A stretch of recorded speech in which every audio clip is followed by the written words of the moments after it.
എല്ലാവർക്കും നമസ്കാരം. ഒരു ഡോളറിന് ഇപ്പോൾ 87 രൂപ വിലയുണ്ട്. ഇനി അതെന്ന് 90 ആകുമെന്ന് നമ്മൾ കാത്തിരിക്കുന്നു. ഡോളറിനെതിരെ ഇന്ത്യൻ രൂപ ദുർബലമായിക്കൊണ്ടിരിക്കുന്നത് ഒരിക്കലും ഒരു നല്ല കാര്യമല്ല എന്ന് പലരും കരുതി വെച്ചിട്ടുണ്ട്. എന്നാൽ ഡോളറിനെതിരെ ഇന്ത്യൻ രൂപ ശക്തിപ്പെട്ടാലും ദുർബലമായാലും അതുകൊണ്ട് ഗുണങ്ങളും ദോഷങ്ങളും ഉണ്ട് എന്നുള്ളതാണ് സത്യം. ആദ്യം തന്നെ എങ്ങനെയാണ് ഈ ഒരു ഡോളർ കൊടുത്താൽ 87 രൂപ തിരിച്ചിങ്ങോട്ട് കിട്ടുന്നത്? ഇതാരും ഇത്ര എന്നൊന്നും തീരുമാനിക്കുന്നതല്ല, സ്വാഭാവികമായിട്ട് സംഭവിക്കുന്നതാണ്. അതല്ലാതെ ഇപ്പോൾ ചൈനയും ജപ്പാനും ഒക്കെ ചെയ്യുന്നത് പോലെ അവരുടെ കറൻസിയുടെ വില അവർ തന്നെ വാല്യൂ കുറച്ച് വെക്കുന്ന പരിപാടികളുമുണ്ട്. എങ്കിൽ പോലും ഈ ഫോറിൻ കറൻസി എക്സ്ചേഞ്ചിൽ എങ്ങനെയാണ് ഈ കാര്യങ്ങളൊക്കെ സംഭവിക്കുന്നത്?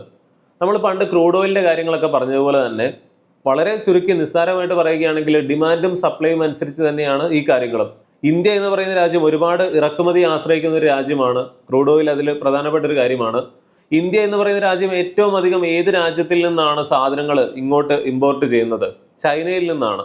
ചിലരൊക്കെ ചിന്തിക്കുന്നത് ചൈനീസ് സാധനങ്ങളൊന്നും ഇന്ത്യയിലേക്ക് വരുന്നില്ല, അല്ലെങ്കിൽ വളരെ കുറച്ചേ ഉള്ളൂ, നമ്മൾ അവരെ ഒരു പാഠം പഠിപ്പിച്ചുകൊണ്ടിരിക്കുകയാണെന്നൊക്കെയാണ്. അങ്ങനെയല്ല, ഇന്ത്യ വാങ്ങുന്നതിൽ നല്ലൊരു ഭാഗവും ഏറ്റവും അധികം ചൈനയിൽ നിന്നാണ് നമ്മൾ സാധനങ്ങൾ ഇങ്ങോട്ട് ഇറക്കുന്നത്. പിന്നീടാണ് അമേരിക്കയും UAE-യും സൗദി അറേബ്യയും ഇറാഖും ഒക്കെ വരുന്നത്.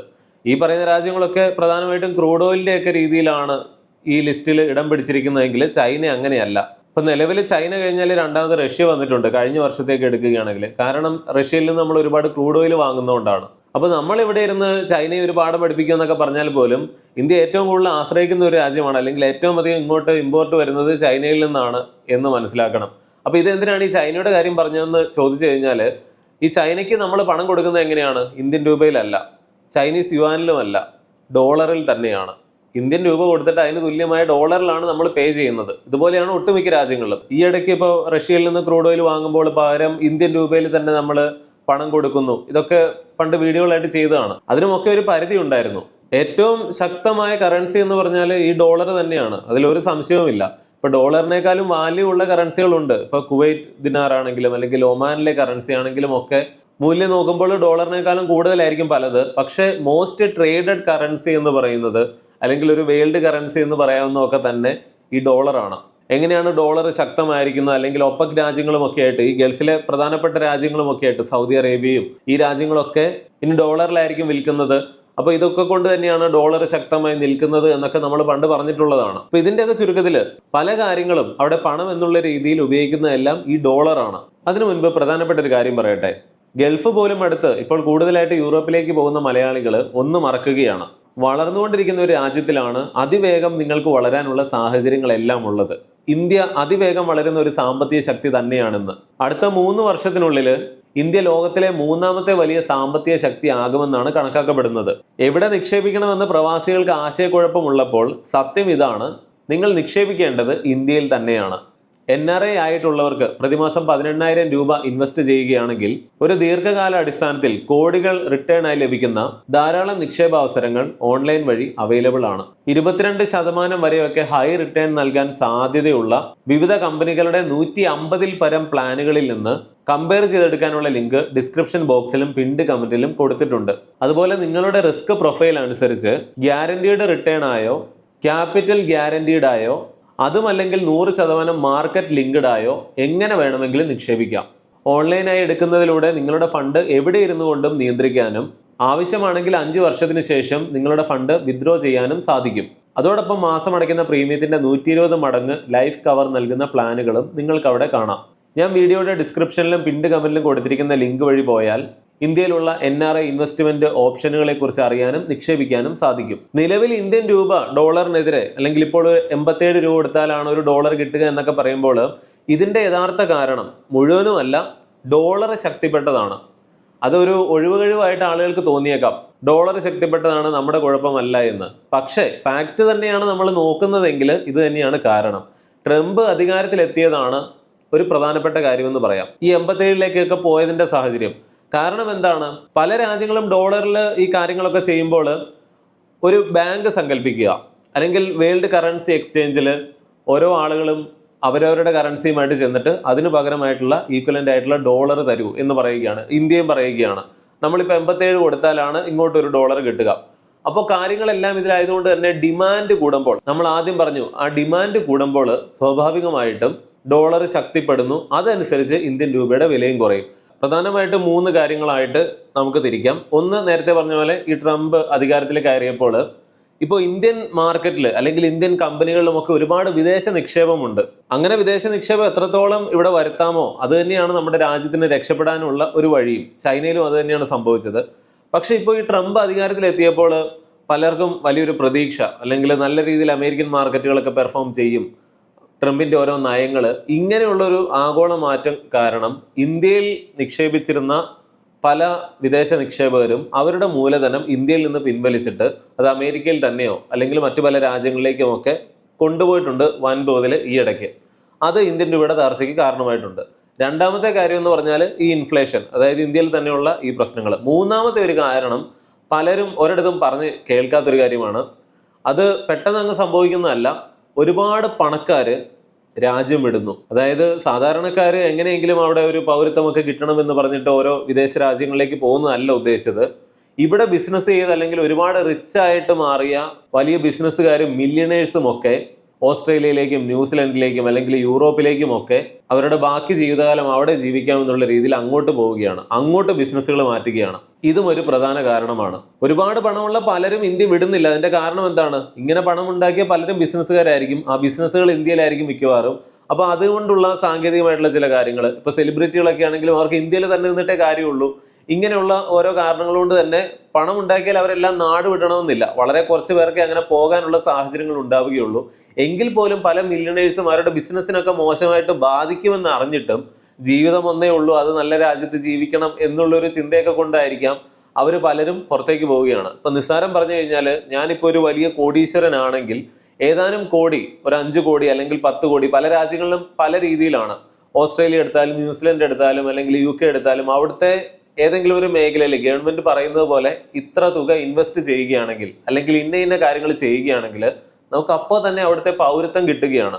അല്ലാതെ നമ്മൾ കാത്തിരിക്കുകയോ ഒന്നും വേണ്ട. പണം ഉണ്ടെങ്കിൽ ഏത് രാജ്യത്തും അവിടുത്തെ പൗരനായിട്ട് ഉടനടി മാറാമെന്നുള്ളതാണ്. ഈ രീതിയിലാണ് പലരും ഇന്ത്യയിൽ നിന്ന് ഇങ്ങനെ പോകുന്നത്. ഇതും ഇന്ത്യൻ രൂപയുടെ തകർച്ചയ്ക്ക് ഒരു കാരണമായിട്ടുണ്ട്. പലരും ഈ ഇന്ത്യൻ രൂപ തകർന്നു എന്നൊക്കെ പറയുമ്പോൾ ചിന്തിക്കുന്നത് എന്താണ്? ഇപ്പോൾ $1 കൊടുത്താൽ ഒരു ഇന്ത്യൻ രൂപ തന്നെയാണെങ്കിൽ, അതായത് ഡോളറും ഇന്ത്യൻ റുപ്പിയും ഈക്വൽ ആണെങ്കിൽ നമ്മുടെ രാജ്യം അമേരിക്ക പോലെയാകും എന്നൊക്കെ ചിന്തിക്കുന്നവരുണ്ട്. പക്ഷേ ഈ ചൈനയിലും ജപ്പാനിലുമൊക്കെ, അല്ലെങ്കിൽ ജപ്പാനിലൊക്കെ കറൻസി ഇന്ത്യൻ രൂപയെക്കാളും ഒക്കെ വളരെ ദുർബലമാണ് എന്ന് വേണമെങ്കിൽ പറയാം. എന്നാൽ ദുർബലമാണോ? അല്ല. ചൈനയും അങ്ങനെ തന്നെയാണ്. ചൈനീസ് യുവാനും ഒക്കെ ഇത് കൃത്രിമമായിട്ട് ഇവർ കറൻസിയുടെ വാല്യൂ കുറച്ച് വെക്കുകയാണ്. കാരണം എക്സ്പോർട്ട് ഒരുപാടുണ്ട്. അപ്പോൾ അതുകൊണ്ട് പ്രയോജനം കിട്ടണമെങ്കിൽ അങ്ങനെ ചെയ്യണം. അതായത് കറൻസിയുടെ വാല്യൂ കൂടുതലാണ് എന്ന് കരുതിയിട്ട് ഒരിക്കലും അത് ഒരു രാജ്യത്തിന് ഗുണമാകണമെന്നോ അല്ലെങ്കിൽ കറൻസിയുടെ വില ഒരുപാടുള്ള ഒരു രാജ്യം റിച്ച് ആയിരിക്കണമെന്നോ, നേരെ തിരിച്ചാണെങ്കിൽ അത് ദരിദ്ര രാജ്യമായിരിക്കണമെന്നോ ഒന്നും നിർബന്ധമില്ല. ഇപ്പോൾ ഉദാഹരണം പറഞ്ഞു കഴിഞ്ഞാൽ, സ്വാതന്ത്ര്യം കിട്ടുന്ന വർഷം ഒരു ഇന്ത്യൻ രൂപയ്ക്ക് $1 കിട്ടുമായിരുന്നു.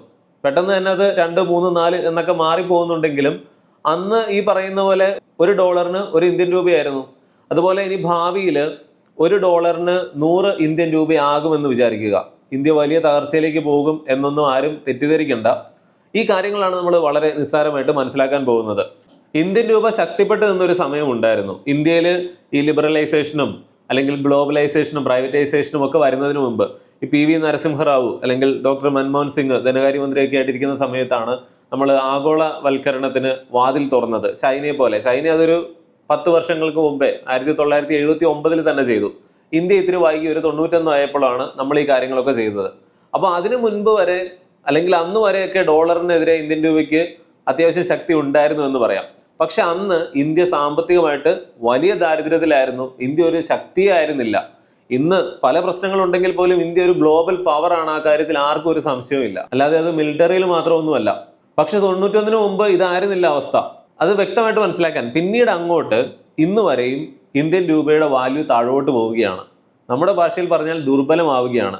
പക്ഷേ അതിനുശേഷമാണ് ഇന്ത്യയുടെ GDP കുതിച്ചുയർന്നത്. പിന്നീട് ഈ പറയുന്ന പോലെ 12ാം സ്ഥാനം, 11ാം സ്ഥാനം, 9ാം സ്ഥാനം, പിന്നെ അത് 7ാം സ്ഥാനമാകുന്നു. നിലവിൽ 5ാം സ്ഥാനമാണ്. ഒരു 3 വർഷത്തിനുള്ളിൽ തന്നെ ജർമ്മനിയും ജപ്പാനെയൊക്കെ പിന്തള്ളിയിട്ട് അമേരിക്കയ്ക്കും ചൈനയ്ക്കും ശേഷം ഇന്ത്യ 3ാമത് ലോകത്തിലെ ഏറ്റവും വലിയ സാമ്പത്തിക ശക്തിയായിട്ട് മാറും. അപ്പോൾ ഇതൊക്കെ എന്നു മുതലാണ്? 90-ന് ശേഷമുള്ള ഒരു ഉദാരവൽക്കരണത്തിന്റെ ബാക്കിയായിട്ടാണ്. അപ്പോൾ ഇതങ്ങനെ ചുമ്മാ പറയുന്നതാണോ? ഒരിക്കലുമല്ല. ആ വർഷത്തിന് ശേഷം 90-ന് ശേഷം ഇന്ന് വരെ ഇന്ത്യ എന്ന് പറയുന്ന രാജ്യത്ത് നിന്ന് ദാരിദ്ര്യത്തിൽ നിന്ന് കരകയറിയ ആളുകളുടെ എണ്ണം എത്രയാണെന്ന് അറിയാമോ? അത് ഏകദേശം 30 കോടിയാണ്. 30 കോടിയോളം ജനങ്ങളെയാണ് കഴിഞ്ഞ ഒരു 35 വർഷം കൊണ്ട് ഇന്ത്യ എന്ന് പറയുന്ന രാജ്യം ദാരിദ്ര്യത്തിൽ നിന്ന് കരകയറ്റിയത്. ഇതൊക്കെ ആരെങ്കിലും അറിഞ്ഞായിരുന്നോ? ലാൽ ബഹദൂർ ശാസ്ത്രി അല്ലെങ്കിൽ ഇന്ദിരാഗാന്ധിയുടെ ഒക്കെ കാലഘട്ടത്തിലാണ് ഈ ഹരിത വിപ്ലവം ഒരു വലിയ വിജയമാകുന്നത്. ഒരു പട്ടിണി രാജ്യമായിരുന്ന ഇന്ത്യ നേരെ നിൽക്കുന്നത് അല്ലെങ്കിൽ പട്ടിണി മാറുന്നതൊക്കെ ആ ഗ്രീൻ റവല്യൂഷൻ അതിൻ്റെയൊക്കെ ബാക്കിയായിട്ടാണ്. എന്നാൽ ഇന്ത്യ ഒരു ലോക ശക്തിയായിട്ട് വളരാൻ ആരംഭിക്കുന്നത് ഈ 91 ശേഷമാണ്. ഇന്ന് ഇന്ത്യയിൽ ദരിദ്രരില്ല എന്നല്ല. ഇതേ സമയം തന്നെ ചൈനയിൽ എന്താണ് സംഭവിക്കുന്നത്? ചൈനയിൽ 40 വർഷം കൊണ്ട് അവർ ദാരിദ്ര്യത്തിൽ നിന്ന് കരകയറ്റിയത് 80 കോടി 80. എത്ര വലിയൊരു ജനസംഖ്യയാണെന്ന് ചിന്തിക്കുക. 80 കോടി ആളുകളെയാണ് ചൈനയിൽ ദാരിദ്ര്യത്തിൽ നിന്ന് കരകയറ്റിയത്. അവർ ദരിദ്രരല്ല. ഇന്നും ചൈനയിൽ ദരിദ്രരുണ്ടോ എന്ന് ചോദിച്ചാൽ വളരെ വളരെ കുറവ്. പലപ്പോഴും ചൈന എന്തൊരു വലിയ പോക്കാണ് പോയത്, അല്ലെങ്കിൽ ഇന്ത്യക്ക് ഇപ്പോൾ ചൈനയുടെ ഒപ്പം അല്ലെങ്കിൽ ഇങ്ങനെ പറയാൻ നാണമാവുന്നു. ആ രീതിയിൽ ചൈന മാറി. അമേരിക്കയുമായിട്ടാണ് അവരുടെ മത്സരം എന്നൊക്കെ പറയുമ്പോഴും ഇന്ത്യ ചൈന പോലെ തന്നെ അത്ഭുതങ്ങൾ കാണിച്ച ഒരു രാജ്യമാണ്. ചൈനയുടെ കാര്യവുമായിട്ട് കമ്പയർ ചെയ്യുമ്പോൾ അതിൻ്റെ ശോഭ ഭംഗി നമുക്ക് തോന്നുന്നതാണ്. ഇന്ത്യയും ചെയ്തത് ഒരു വലിയ കാര്യമാണ്. എന്തുകൊണ്ട് ചൈനയ്ക്കൊപ്പം എത്താനൊന്നും ഇന്ത്യക്ക് സാധിച്ചില്ല എന്ന് ചോദിച്ചാൽ, ഒന്ന് ഒരല്പം ലേറ്റ് ആയിട്ടാണ് നമ്മൾ ഈ കാര്യങ്ങൾ ചെയ്തത്. മറ്റൊന്ന് പറഞ്ഞാൽ ജനസംഖ്യാ നിയന്ത്രണം ഒരു പ്രധാനപ്പെട്ട കാര്യം തന്നെയാണ്. അത് പലരും പറയാൻ മടിക്കുന്ന ഒരു കാര്യമാണെങ്കിൽ പോലും 1990 ഇന്ത്യയിലെ ജനസംഖ്യ 85 കോടിയാണ്. ചൈനയിൽ ആ സമയത്ത് 114 കോടി ജനങ്ങളുണ്ട്. എന്നാൽ ഈ വർഷമാകുമ്പോഴേക്കും ഇന്ത്യ ലോകത്തിലെ ഏറ്റവും ജനസംഖ്യയുള്ള രാജ്യമാണ്. 145 കോടി ജനങ്ങൾ ഇന്ന് ഇന്ത്യയിലുണ്ട്. അതായത് 90-ന് ശേഷം 35 വർഷങ്ങൾ കൊണ്ട് ഇന്ത്യയിൽ വർദ്ധിച്ചത് 60 കോടി ജനങ്ങളാണ്. ഒന്ന് ചിന്തിച്ചു നോക്കുക. നേരെ മറിച്ച് അങ്ങനെയാണെങ്കിൽ ചൈനയിൽ എത്ര കൂടണമായിരുന്നു? പക്ഷെ ചൈനയിൽ എത്രയാണ് കൂടിയത്? 114 കോടിയിൽ നിന്ന് ഇന്ന് 141 കോടി ജനങ്ങളെ ചൈനയിലുള്ളൂ. അതായത് ഇന്ത്യയിൽ ജനസംഖ്യ വർദ്ധിച്ചതിൻ്റെ പകുതി മാത്രമേ ചൈനയിൽ ജനസംഖ്യ വർദ്ധിച്ചുള്ളൂ. ജനസംഖ്യ അവർ കൺട്രോൾ ചെയ്ത് നിർത്തി. ഇതും ഒരു പ്രധാനപ്പെട്ട കാര്യമാണ്. ചിലരൊക്കെ ഇവിടെ പറയുന്നത് ജനസംഖ്യയുടെ കാര്യത്തിൽ ചൈനയെ പൊട്ടിച്ചു എന്നൊക്കെ പറഞ്ഞ് നടക്കുന്നവരുണ്ട്. ഇന്ത്യയും ചൈനയും ഒക്കെ എന്നുമുതലാണ് രക്ഷപ്പെടാൻ തുടങ്ങിയതെന്ന് മനസ്സിലായിട്ടുണ്ടാവും. അപ്പോൾ അന്നൊക്കെ സംഭവിക്കുന്നത് എന്താണ്? ഇപ്പൊ ഇന്ത്യയുടെ കാര്യം എടുക്കുകയാണെങ്കിൽ ഇന്ത്യൻ രൂപ ഇടിഞ്ഞുകൊണ്ടേ ഇരിക്കുകയാണ്. പക്ഷേ ഇന്ത്യയിൽ സമ്പത്ത് വരുന്നു, ദാരിദ്ര്യം കുറയുന്നു, നമ്മളൊരു ലോകശക്തിയാവുന്നു, GDP കൂടുന്നു. ഇതാണ് പറഞ്ഞത്. ഇന്ത്യൻ രൂപയുടെ വില കുറയുന്നു എന്ന് കരുതിയിട്ട് നമ്മൾ ഒരിക്കലും അടിയേ പോകുന്നു എന്നല്ല. എന്ന് കരുതി ഇപ്പോൾ ഇന്ത്യൻ രൂപയുടെ ഈ തകർച്ച അല്ലെങ്കിൽ ഇനിയും ഇന്ത്യൻ രൂപ താഴേക്ക് പോകുന്നു എന്നൊക്കെ പറയുമ്പോൾ അതൊരു നല്ല ലക്ഷണമാണ് എന്നും അല്ല പറഞ്ഞു വരുന്നത്. വീഡിയോ മുഴുവൻ കേൾക്കുമ്പോഴേക്കും മനസ്സിലാകും. ഗ്ലോബലൈസേഷനൊക്കെ ഇവിടെ ഓപ്പൺ ആകുമ്പോൾ എന്താണ് സംഭവിക്കുന്നത്? വിദേശ കമ്പനികൾ അല്ലെങ്കിൽ വിദേശത്തുള്ള സമ്പന്നര് ഇന്ത്യ എന്ന് പറയുന്ന മാർക്കറ്റിലേക്ക് മൂലധനം കൊണ്ടുവരികയാണ്, അല്ലെങ്കിൽ പല കമ്പനികളും ഇവിടെ തുടങ്ങുകയാണ്, ഇവിടെയുള്ള കമ്പനികളിൽ നിക്ഷേപിക്കുകയാണ്. അതേപോലെ തന്നെ നമ്മുടെ വിപണിയും അവർക്ക് തുറന്നു കിട്ടുകയാണ്. ഇവിടെ കച്ചവടം ചെയ്യാം. പക്ഷെ ഇതൊരു തുറന്ന മത്സരമാണ്. അവിടെ ആര് ജയിക്കുമെന്നുള്ളതാണ്. ഇപ്പൊ തന്നെ ഇന്ത്യയുടെ ഏറ്റവും വലിയൊരു പ്രധാന പ്രശ്നം എന്താണ്? നമ്മുടെ കയറ്റുമതി വർദ്ധിക്കുന്നുണ്ട് എന്ന് പറഞ്ഞാൽ പോലും നമ്മുടെ ഇറക്കുമതി അതിൽ കൂടുതലാണ് കൂടുന്നത്. ഇറക്കുമതിയുമായിട്ട് കമ്പയർ ചെയ്യുമ്പോൾ നമ്മുടെ കയറ്റുമതി ഒട്ടും പോരാ. നേരെ മറിച്ച് ചൈനയൊക്കെ എങ്ങനെയാണ്? ഇതാണ് നമ്മുടെ ഒരു പ്രധാന പ്രശ്നം. ഈയിടെ വന്ന പല വാർത്തകളും ഒക്കെ പലരും ഓർക്കുന്നുണ്ടാകും. ഭാവിയിൽ എന്തായാലും $1 100 രൂപയാകുന്ന ഒരു സാഹചര്യം തീർച്ചയായിട്ടും ഉണ്ടാകും.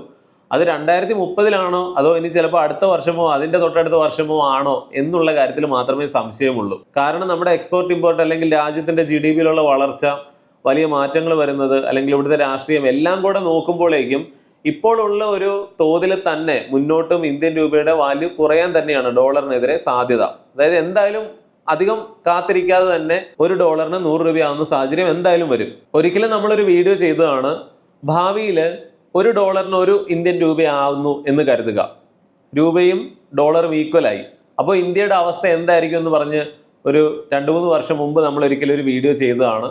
ഇന്ത്യ അങ്ങ് തകർന്ന് തരിപ്പണമായി പോകുന്ന രീതിയിലേക്കുള്ള കാര്യങ്ങൾ അങ്ങനെ സംഭവിക്കില്ല. അതായത് നമ്മുടെ കറൻസി ശക്തിപ്പെടുന്നതാണെങ്കിലും ദുർബലമാകുന്നതാണെങ്കിലും വളരെ പെട്ടെന്ന് സംഭവിക്കുമ്പോഴാണ് പ്രശ്നമെന്ന് വളരെ ചുരുക്കി പറയാം. ഇപ്പോഴത്തെ പ്രശ്നം എന്താണ്? 85, 86, 87 എന്ന് പറഞ്ഞ് ഇന്ത്യൻ രൂപ അങ്ങ് ഇടിയാൻ തുടങ്ങിയത് വളരെ പെട്ടെന്നാണ്. അതൊരിക്കലും സാമ്പത്തികമായിട്ട് ആരോഗ്യപരമായിട്ടുള്ള ഒരു കാര്യമല്ല. ഇന്ത്യൻ രൂപ ഇടിയുന്നതുകൊണ്ടുള്ള പ്രധാന പ്രശ്നങ്ങൾ എന്താണ്? നമ്മൾ ഒരുപാട് ഇറക്കുമതി ആശ്രയിക്കുന്ന രാജ്യമാണ്. അതിൽ പ്രധാനപ്പെട്ട ഒരു കാര്യം എന്ന് പറഞ്ഞാൽ ക്രൂഡ് ഓയിലാണ്. നമുക്ക് ഇവിടെ തന്നെ ക്രൂഡ് ഓയിൽ കിട്ടുന്നത് നിർഭാഗ്യവശാൽ വളരെ കുറവാണ്. അതുകൊണ്ട് തന്നെ നമ്മൾ ഇമ്പോർട്ട് ചെയ്യുകയാണ്. ഇതൊക്കെ ഡോളറിലാണ് കാര്യങ്ങൾ നടത്തുന്നത് എന്നുകൊണ്ട് തന്നെ കൂടുതൽ പണം കൊടുക്കണമെന്നുള്ളത് മാത്രമല്ല, ഇവിടെ ഇന്ധന വില വർദ്ധിക്കും. അതനുസരിച്ച് ബാക്കി എല്ലാ കാര്യങ്ങളിലും വില വർദ്ധിക്കും. ഈ ഇന്ധനവില കൂടുന്നതനുസരിച്ച് തന്നെ ഇവിടെ ഇൻഫ്ലേഷനും സംഭവിക്കും. അതായത് ഓൾറെഡി ഇന്ത്യൻ രൂപ ദുർബലമായി. ഈ പറഞ്ഞ കാര്യങ്ങൾ കൊണ്ട് തന്നെ വീണ്ടും ഇന്ത്യൻ രൂപ ഇടിയാനുള്ള സാഹചര്യമല്ല, അങ്ങനെ തന്നെ സംഭവിക്കും. അതിൻ്റെ ഒരു സാഹചര്യം എന്താണ്? ക്രൂഡിനെ നമ്മൾ ഇതുപോലെ പുറത്തു നിന്ന് ഇത്രമാത്രം ആശ്രയിക്കുന്നതുകൊണ്ടാണ്. നേരെ കുറച്ച് ഇവിടെ ഇഷ്ടം പോലെ ക്രൂഡ് ഓയിലൊക്കെ നമുക്ക് തന്നെ ഉണ്ടായിരുന്നുവെങ്കിൽ പ്രശ്നമില്ല. ക്രൂഡ് ഓയിൽ മാത്രമല്ല, പല കാര്യങ്ങളും നമ്മൾ മേക്ക് ഇൻ ഇന്ത്യ എന്നൊക്കെ പറഞ്ഞ് കൊട്ടിഘോഷിക്കുന്നുണ്ടെങ്കിലും ഇന്നും ചൈനയിൽ നിന്നാണ് നമ്മൾ ഇലക്ട്രോണിക് ആണെങ്കിലും എന്ത് സാധനവും ഇങ്ങനെ ഇറക്കുമതി ചെയ്തുകൊണ്ടിരിക്കുന്നത്. പലരുടെ വിചാരം ചൈനയിൽ നിന്ന് ഒന്നും ഇങ്ങോട്ട് വരുന്നില്ല എന്നൊക്കെയാണ്. അങ്ങനെയൊന്നും അല്ല.